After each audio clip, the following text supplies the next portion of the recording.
So my dear friends, like I promised you, we are going to, in this segment of One-on-One with Inspiers, we are going to feature someone special. Someone who has been inspiring many, a leader, a politician, a professional medical doctor, and a parent. So, ladies and gentlemen, I don't want to mention her names because I want her to introduce herself so that you may know whoever we are featuring today and we may get that inspiration. I said it's one-on-one, so it's from the host's mouth. So everything, most of the things are going to be said by the host. So welcome to the Inspiers. My name is Chief Munyao. Be with me till the end of the program. I am Dr. Susan Musyoka, a medical practitioner, and at other times I'm also a politician. I qualified from medical school in 1980 and worked with the government for 7 years. Then I quit to start my private practice in 1987. Then in 1990, I went to UK, did a master's program on public health, and came back to continue with the private medical practice. In my practice, I have intermingled with the community in Machakos, not just the town, but also the environs. I have been involved with the church program, community-based healthcare program, where we've gone to the villages to motivate and to encourage mothers to bring up children who are healthy. We also promoted and have been promoting primary healthcare and family planning practices. I was looking at your history. Now you've given us the education part, and I am very happy. Still, I saw that you tried politically. Is it twice or thrice? Yes. Unsuccessfully? Yes. Can you please tell us about that journey? My joy is to see people's lives improved and people changing from one level to another level. In my practice here, I come across a lot of people who are suffering and who ask me for helps. I come across women who have gone through wife battering. I come across children who need school fees. I come across people who are suffering from abject poverty, who are not even able to pay my bills when they come here and they are unwell. I come across disputes of all manner, land disputes. I come across destitute people who are struggling to survive. And this is what drove me to go into politics, because I think that I'm able to be the voice of those people who are voiceless. So in 1990s, that is when I started involving myself with politics. I was a strong supporter of Honorable Charity Ngilu when she was vying for presidency. Messiah, Mama. Yes. So in 1997, my friend did not become president, but the women who are involved in that campaign process, and also the women of Kenya, felt inspired to also try leading. In the year 2002, I was championing the presidential campaigns for Kibaki in Machakos. Together with others, we went round to homes, door to door. We talked to people and explained how badly we needed change. And I was glad that we were able to have a NAC government in place. And that was the beginning of my journey in becoming more interested in politics. And in 2007, I decided to vie for the Machakos Town constituency seat. I was not successful. I was not in the favorable party. And also, as a woman, it is always an uphill task when you go into politics. It was a very good experience for me in 2007. You know, wanasema siasa haiziponi. Lakini in this part, I feel there is something that pushed you more.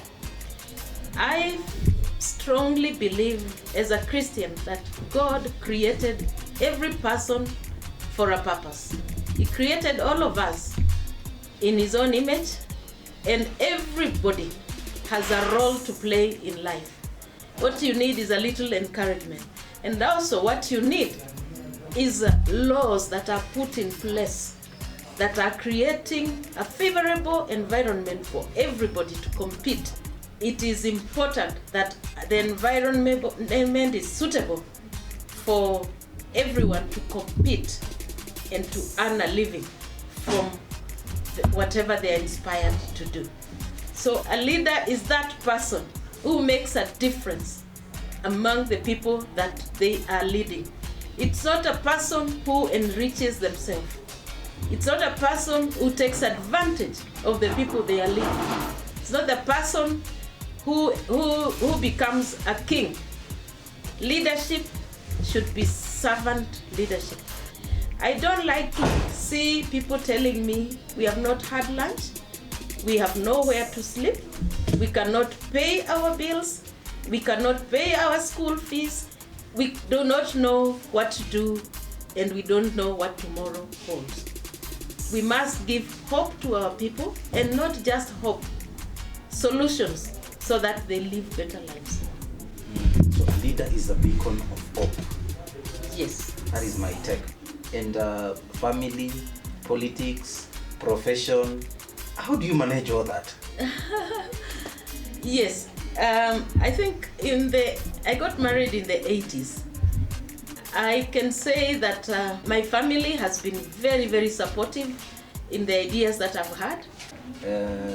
I remember sometimes back there was this issue of this woman who her hands were chopped off. And I saw you and other leaders going to assist. That lady whose hands were chopped, that was a very bad case.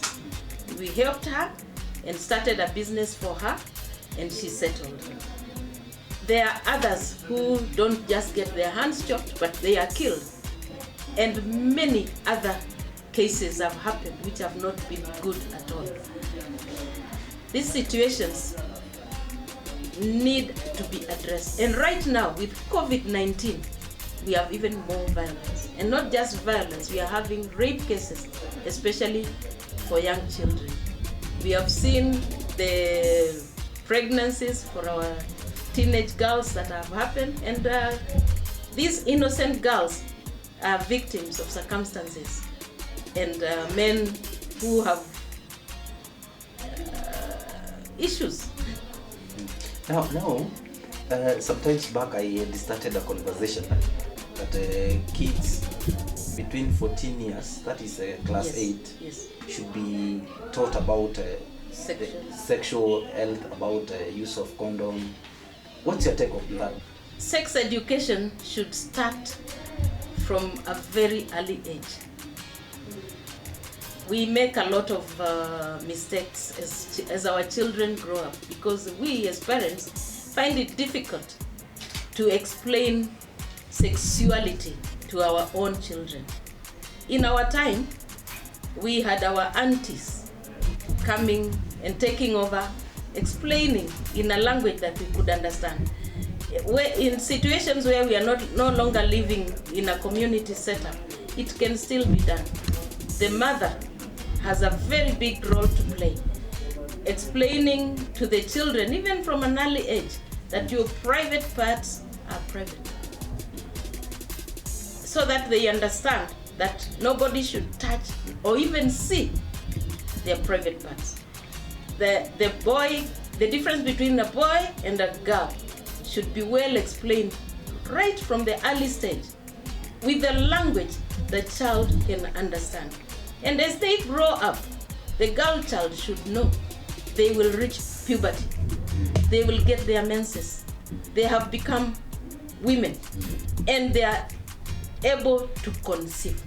Once they know that, and if that those conversations are taking place at home, then when they see their menses, it doesn't come as a surprise. When they see their menses, it can happen when they are with their father. It should not happen as a shock to the girl. So mothers, aunties should take a center role of explaining to the girls, to the girl child especially, and also to the boy child. So could it be that the parents are failing because nowadays we have the issue of absentee parents, and as you can see, we the comedians doing something and telling, picking that child, taking to the teacher, and the corona now, the parents are with the kids at home. Yes. Now they are stressed on how to deal with the kids. Yes. What would you tell the parents now that they have the kids at home? The parents have really handed over their roles to the maids and to the houseboys. That should not happen. We must create time for our children. We must have family life education within our families so that children know how to behave in the presence of their parents of different sexes, how to behave with their uncles, how to behave with their cousins, and even with their brothers. Their brothers who are impregnating their sisters. That should not be happening. So parents have a big role to play, and they should not hand over that role to the maids, houseboys, and to the teachers, and to the pastors. Even pastors are impregnating children. Chiefs are doing the same.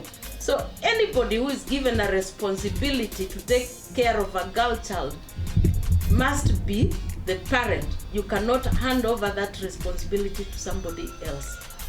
I used to tell girls, wanaume ni wanyama na nyinyi ni nyama yao, so you have to be careful hiyo nyama isikuliwe. And I think that it may be funny, but it is something that should be considered, and they should know that they should be cautious when they are with the children, persons of different sex who are older than them. I believe you've heard, you need to be there for your children. You need to teach your children. Even the Bible says, teach your child the ways he should follow. And when he grows up, you'll never forget that. So, Dr. what would you say? Because I have seen that it's like we've normalized.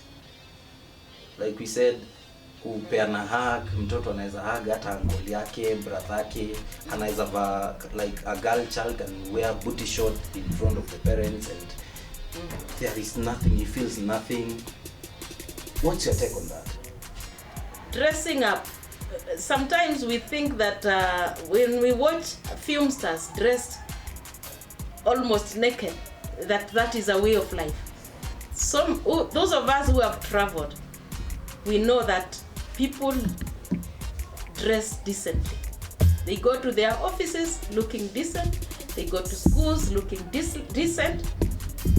And even when they wear short skirts, their skirts, they know how to bend wearing those short skirts.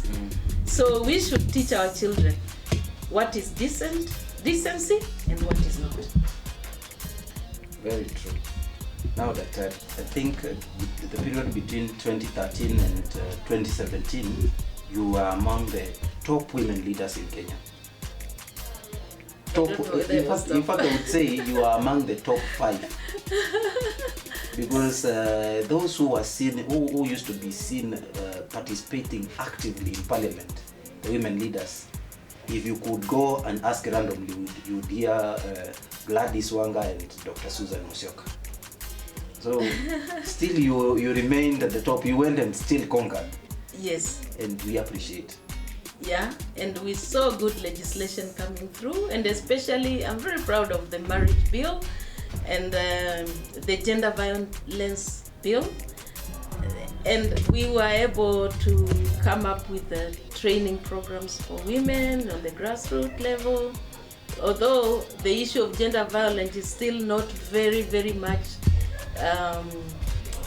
addressed, and it is a social issue which when there is a law, then socially we need to put measures to make sure there is law enforcement. And we did not have much funding. Funding came in the last 1 year or so. And during that time, I was able to establish some training programs for the youth, because I felt that if you impart a skill to a youth, you've given them the power to generate their own income and to be independent. If I would go again, I would want to revive those programs and to ensure that youth become independent and they are able to generate income for themselves together with women. When you turn someone from being dependent to being independent, that is something to be proud of. So those trainings, and you said you would wish they be revived again. Yes. Because personally, I appreciate those programs. They trained many youth, and we have some living examples that we can pick 1, 2, 3 and say these ones were trained back then. Yes. So that program was good. So what other program do you think can also help youth be economically independent? Once they are trained, we should be able to give them some startup packages so that they can start businesses. And another thing that the youth should be encouraged is to have I don't know what to call it, incubation centers, where they should be able to become innovative enough and come up with their own projects. And these projects should be supported by the government so that it can be like a springboard, and then they move on their own and make a difference where they are. It is easy to tell people to go and farm, but farming as we know it today, especially in Ukambani, does not yield much. And we rely on rain-fed agriculture. We need those who are passionate about agriculture. Then we must introduce them to modern ways of farming, because if they adopt the modern ways of farming, we can turn Machakos into another Israel. We can produce fruit, we can produce vegetables, and we can be the bread basket of Kenya. So training is not only enough. We need also packages, and we need to guide the youth to become innovative enough to come up with their own programs which we can support. Like I've seen, I saw a video that was going around, some two gentlemen who had made a chair that could turn into one and could open up to have a table and other chairs. And I saw them being recognized by the deputy president. Yes. They've delivered some in Karen. And someone was just sharing jokingly, saying, see what these guys can do. And I believe that we youth should also participate in innovations. Yes. Because that is the way to go. You never know who is watching. So my dear friends, we need to know more about daktari. Alisema anafanya kidogo farming, akasema pia tunataka pia tujue leisure time yake yeye hufanya nini. When she is free, when she is not in the clinic, when she is not on the diocese during politics, when she is free, what does she do? Don't forget to subscribe to find out more.